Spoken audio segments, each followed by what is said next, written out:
It's 11:20 p.m. and DHL Flight 611 has reached out to the air traffic controller in the area they're flying over, requesting to ascend to 36,000 feet. They aim to conserve fuel, and flying higher will help reduce consumption. The controller responds shortly after, granting the request.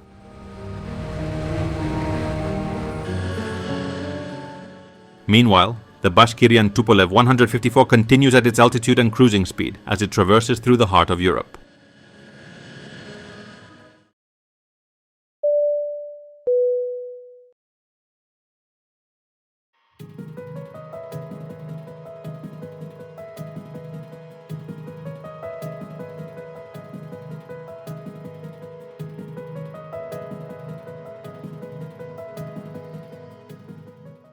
It's 8:30 p.m. in Moscow.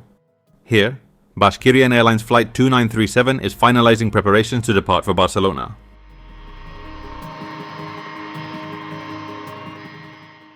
This flight was scheduled on the same day as most of its occupants had missed their flight 2 days earlier and urgently needed another for a UNESCO-organized trip to Barcelona.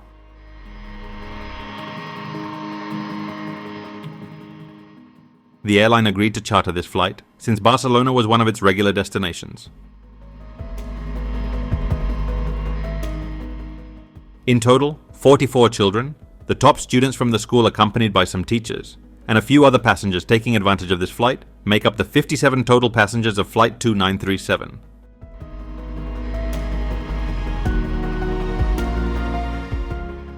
They will also be accompanied by 12 crew members.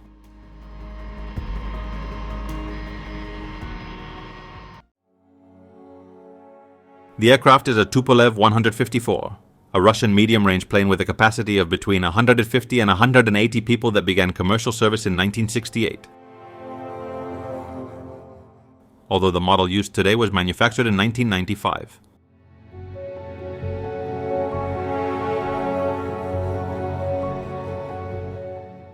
At the controls of Flight 2937 is the experienced Captain Alexander Mikhailovich Gross, 52 years old with over 12,000 total flight hours, including 4,900 in this type of aircraft. Today, he is accompanied by 2 other pilots. First Officer Murat Akhatovich, 41 years old with nearly 8,000 flight hours, and the Chief Pilot of Bashkirian Airlines, Oleg Grigoriev, who would serve as First Officer, evaluating the captain during the flight. Also in the cockpit were a navigator and a flight engineer.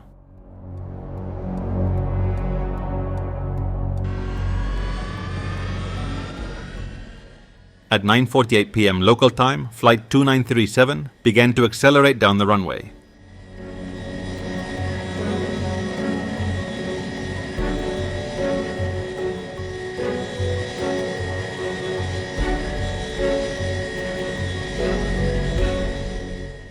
They lifted off without issue and set course for Barcelona.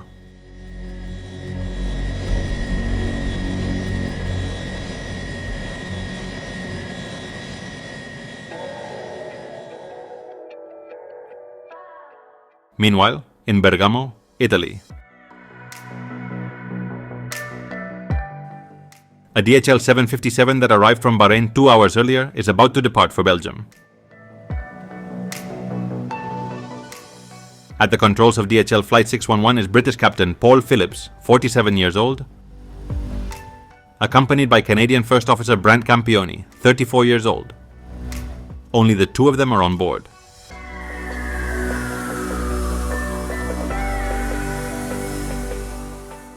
At 10:06 p.m., the 757 began taxiing down the runway.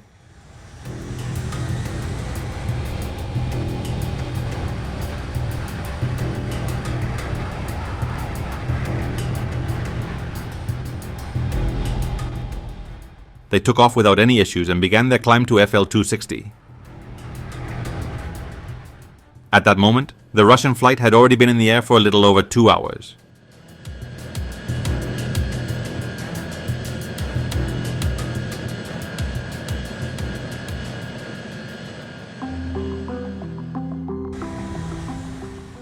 At 11:21 p.m., the pilots of DHL Flight 611 contact the ATC in the area. In this case, communication is with the Skyguide Control Center in Switzerland.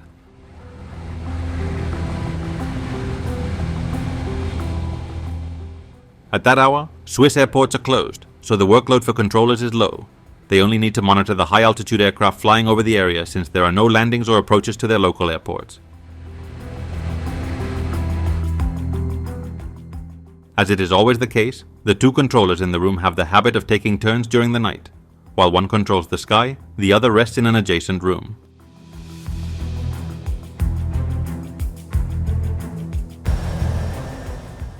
Good evening. We are approaching the Aviation. We would like to climb to save some fuel. Is that possible? Good evening. You may climb to FL 320. Could it be FL 360?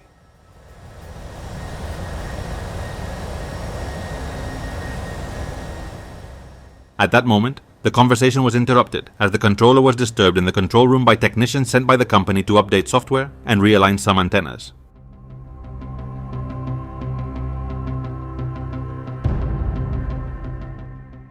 They informed the controller that the phones would stop working for some moments during the night, and some features of the screens would also be non-functional.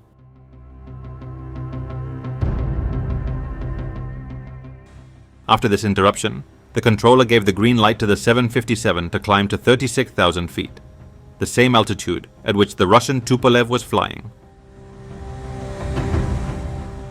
However, the two aircraft were on very different courses, with the DHL heading north and the Bashkirian heading west.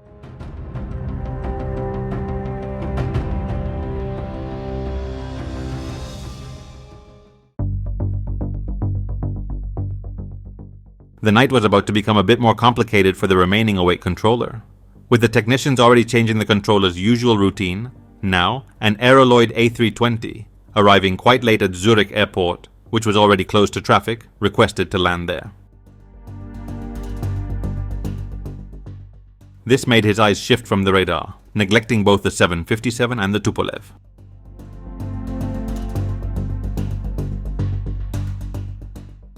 Dealing with the flight wanting to land quickly, he attempted to transfer the flight to the airport controllers. But as the technicians had warned, the phones were not working. Meanwhile, the DHL and Bashkirian flights continued uneventfully through the night.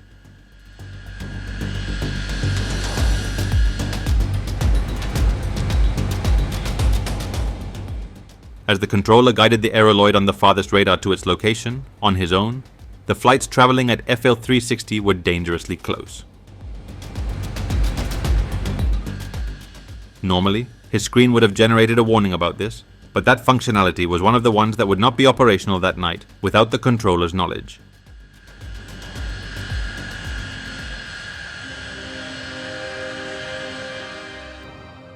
In the cockpit of the Russian flight, something caught the attention of the pilots. The TCAS was warning them of another flight nearby flying at their same altitude. This system attempts to prevent mid-air collisions by using radar that emits pulses every few seconds, warning of nearby objects, their altitude and speed. Initially, there was some confusion in the cockpit, as it is not a system that frequently alerts, so they had to pay close attention to understand what was happening. Once they realized what was happening, they communicated with ATC. Good evening. We have a TCAS alert of nearby traffic at our same altitude. At that moment, the ATC checked his screen and was astonished. The two flights were very close, seconds away from encountering each other in the air. Descend. Descend urgently. You have conflicting traffic very close by. Meanwhile, in the DHL cockpit, the TCAS began issuing alerts just like in the Tupolev. Traffic. They were very close, and not only did it indicate nearby traffic, but it also instructed them on what to do. The robotic voice repeated, "Descend, descend further." In the Tupolev, its collision avoidance system also began issuing a command. In this case, aligned with the DHL's TCAS, the command was the opposite. Climb, climb further. At this moment, there was a discussion between the pilots. They didn't know whether to follow the TCAS or the controller's instructions, and it was crucial as the orders were contradictory. So they contacted the ATC again, and it repeated the urgent instruction to descend. DHL Flight 611 transmitted to the controller that they were going to descend as per TCS instructions. But this transmission would never be heard by the controller who was at that moment ordering the Tupolev to descend.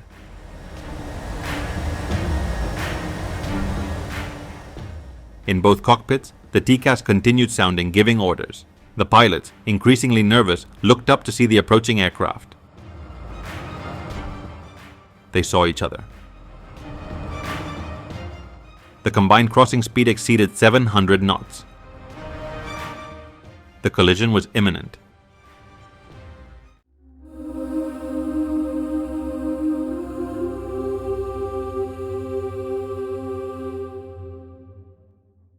At 23:35, the 757 passed just below the Tupolev, so close that its tail and rudder cut the Russian plane in half, causing it to fall like several balls of fire. The 757, without a stabilizer, attempted to stay aloft, but 2 minutes after the collision, it too would fall. No one survived this tragic accident. In total, 71 people lost their lives while flying over the German town of Überlingen.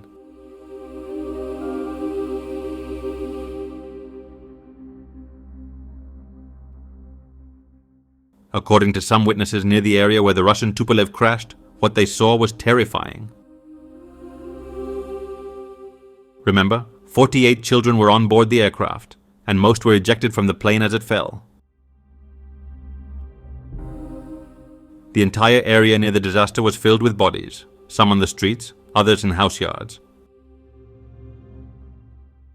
A nightmare that, even to this day, they have not been able to forget.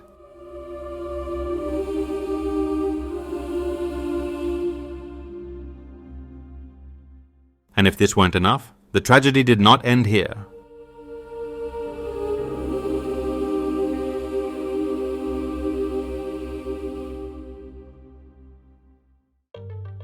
What had happened?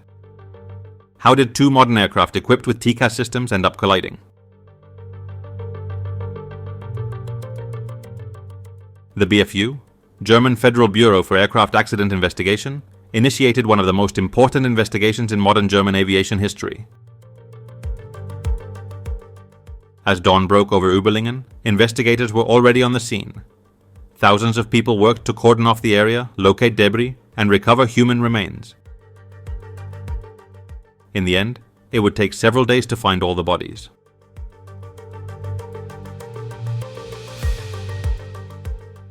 BFU investigators were able to conclude that the planes collided at an angle close to 90 degrees, and that the tail of the 757 cut through the fuselage and left wing of the Tu-154 from below.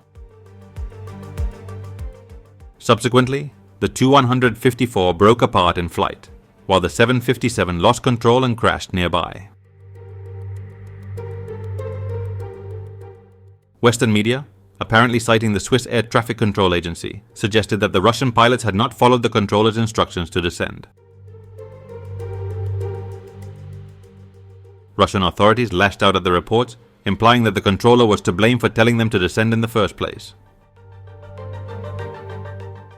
Only a few days later did Swiss authorities admit that controller Peter Nielsen had warned the Tupolev crew only 50 seconds before the collision, and that they had apparently complied in a relatively short period.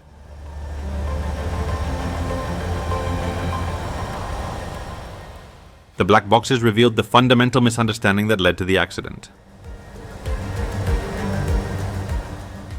Unaware that TCAS was about to issue a crucial warning, Peter Nielsen ordered the Russian crew to descend, while TCAS simultaneously told them to climb and instructed the 757 to do the opposite, descend.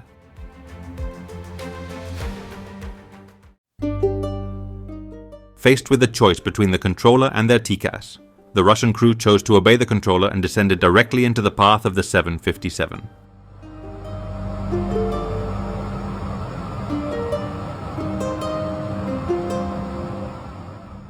Among the passengers on the plane who were not from the school was a woman with her 2 children, who were going to visit their father, Vitaly Kaloyev, an architect working in Barcelona. Vitaly Kaloyev attended meetings of relatives of the victims and press conferences in Germany, where he confronted Skyguide officials and demanded apologies. But Skyguide, embroiled in legal proceedings over the accident, had instructed its spokespeople not to admit any fault until a verdict had been reached. He tried to speak to the controller to make him admit his guilt, but his requests were always denied. He would eventually hire a private investigator to find Peter Nielsen's address.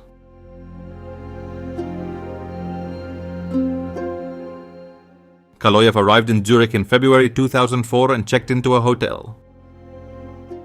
Kaloyev sat in Nielsen's garden, apparently unsure what to do.